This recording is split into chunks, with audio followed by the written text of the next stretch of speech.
असं म्हणतात की रायगडावर चढावं तर सळसळत्या वाऱ्यानं आणि रायगडावरून उतरावं तर खळाळत्या पाण्यानं.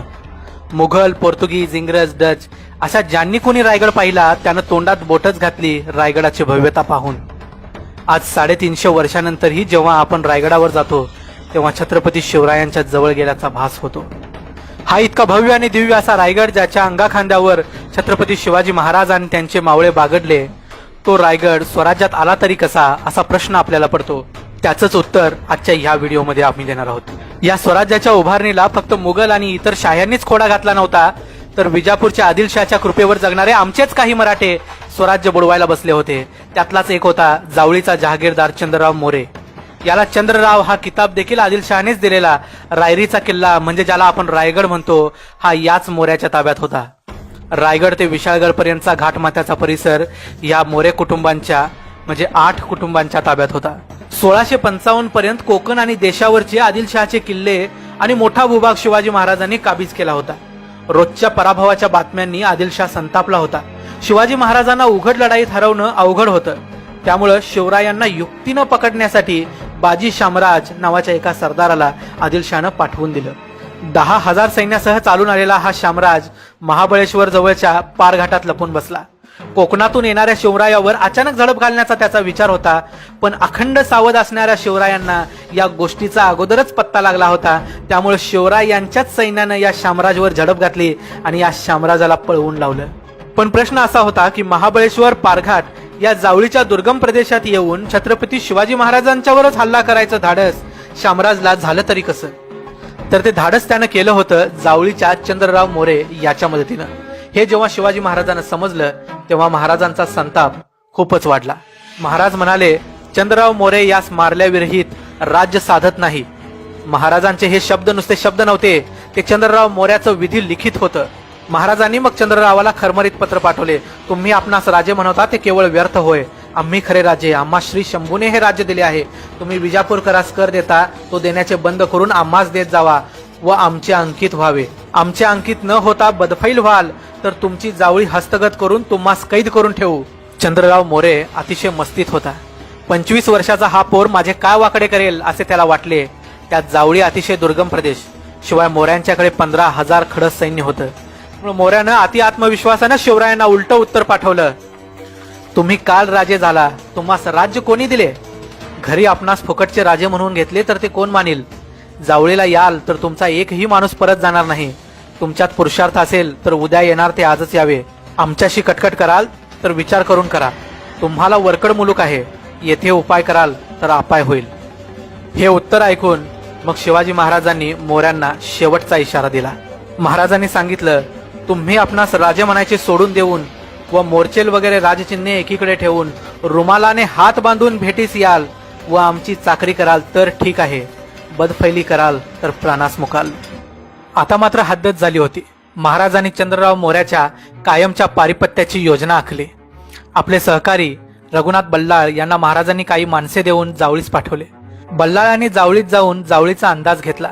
योग्य संधी मिळताच आणि रघुनाथ बल्लाळांकडून इशारा मिळताच महाराज स्वतःच निसनीच्या घाटाने उतरून जावळीत घुसले. चंद्रराव मोऱ्याचे ठाणे असलेला हशमगडास महाराजांनी वेढा घातला. शिवरायांच्या सैन्याच्या चिवट मारापुढे हशमगड जास्त दिवस टिकला नाही. महाराजांनी किल्ला जिंकला, पण चंद्रराव मोरे मात्र आपल्या कुटुंबासह पळून गेला व अभेद्य अशा रायरीच्या किल्ल्यात लपून बसला. हा रायरीचा किल्ला अभेद्य आणि आकाराने खूप मोठा होता, पण शिवरायांनी रायरीच्या किल्ल्यालाही वेढा घातला.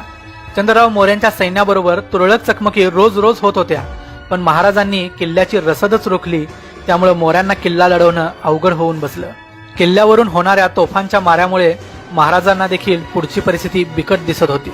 त्यात तोंडावर पावसाळा आला होता. चंद्ररावांचाही संयम संपत चालला होता. शेवटी हार खाऊन मोऱ्यांनी तहाची बोलणी चालू केली.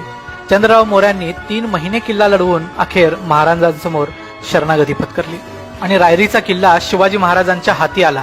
महाराजांनी रायरीचे नाव रायगड असे केले. रायगड पाहताच महाराज काय म्हणाले हे सभासदाच्याच तोंडून ऐका. राजा खासा जाऊन पाहता गड बहुत चखोट, चौतर्फा गडाचे कडे तासिल्याप्रमाणे 1.5 गाव उंच. पर्जन्यकाळी गडियावर गवत उगवत नाही आणि धोंडा तासीव एकच आहे. दौलताबाद पृथ्वीवर चखोट गड खरा, परंतु तो उंचीने थोडका. दौलताबादचे दशगुणी गड उंच असे देखून बहुत संतुष्ट झाले आणि बोलिले, तख्तास जागा हाच गड करावा. शरण आलेल्या चंद्रराव मोऱ्यांचा योग्य तो सन्मान करून महाराजांनी त्यांना चाकणच्या किल्ल्यात नजरकैदेत ठेवले. पण स्वतःला उच्च कुलीन समजणाऱ्या या मोऱ्याने तिथूनही स्वराज्य विरोधी कारस्थाने चालूच ठेवली. एकेकाळी स्वतःला जावळीचा राजा समजणारा चंद्रराव मोरे जो शिवाजी महाराजांना जावळीत घुसण्याचं आव्हान देत होता, तोच चंद्रराव मोरे शिवाजी महाराजांच्या कैदेत पडला होता आणि हीच गोष्ट त्याला बोचत होती. म्हणूनच त्याने मुधोळच्या व्यंकोजी घोरपड्यांशी संधान साधून स्वतःची सुटका करायचा डाव आखला होता. पण त्याने व्यंकोजी घोरपड्यांना पाठवलेली पत्रे महाराजांच्या हाती लागली. महाराज संतापले. महाराजांच्या कोर्टात माफी फक्त एकदाच होती आणि ती मोऱ्यांना अगोदरच मिळाली होती. त्यामुळे इमानाने वागण्याची अनभाग केली असताना देखील बेईमानी केली, म्हणून महाराजांनी चंद्ररावांचं मस्तक धडा वेगळं केलं. चंद्रराव मोऱ्यांच्या बायका आणि मुलांना महाराजांनी पुरंदरावर कैदेत ठेवलं. योग्य वेळी त्यांच्या मुलांना एखादी छोटी जहागीर देऊन त्यांचं बस्तान बसवावं असं महाराजांना वाटत होतं. पण चंद्ररावांच्या दोन्ही मुलांनी देखील विजापूरकरांसोबत संधान साधण्याचा प्रयत्न केला, म्हणून शिवाजी महाराजांनी मग त्यांचा देखील वध केला. ह्याच चंद्रराव मोऱ्यांचा हनुमंतराव मोरे नावाचा एक पराक्रमी भाऊ होता, जो जावळी महाराजांच्या ताब्यात आल्यानंतर तळकोकणात जाऊन स्वतःला राजा समजून बसला होता. तो पुन्हा जावळी घ्यायची हालचाल करणार होता असा अंदाज शिवाजी महाराजांना आला. शिवाजी महाराजांनी संभाजी कावजी या आपल्या अत्यंत विश्वासू साथीदाराला त्याच्याकडे पाठवले. भविष्यकालीन राजकारणासंबंधी मसलत करत असताना संभाजी कावजींनी हनुमंतरावांना कुठल्याही प्रकारचा अंदाज येऊ दिला नाही आणि एकांतात असताना कट्यारीचे वार करून हनुमंतरावाचा काटा काढला. त्यामुळे आता संपूर्ण जावळीचं खोरं शिवाजी महाराजांच्या हाती आलं आणि शिवरायांना आता जावळीत कोणीही शत्रू उरला नाही. त्यानंतर शिवथर खोऱ्यातल्या बाबाजी कोंडदेव किंवा गोळेवाडीच्या गोळे नावाच्या सरदारानं काही पुंडाई करण्याचा प्रयत्न जावळीच्या खोऱ्यात करून पाहिला, पण मग शिवाजी महाराजांनी त्यांना आपल्या पद्धतीनं वटणीवर आणलं.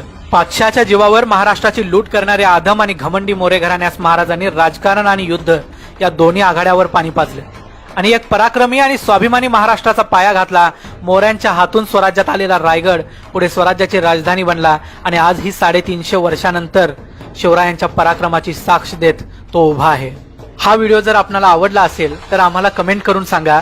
या व्हिडिओला लाईक करा, आपल्या मित्रांच्या बरोबर शेअर करा, जेणेकरून जास्तीत जास्त मराठी माणसांच्या पर्यंत ही माहिती पोहोचेल.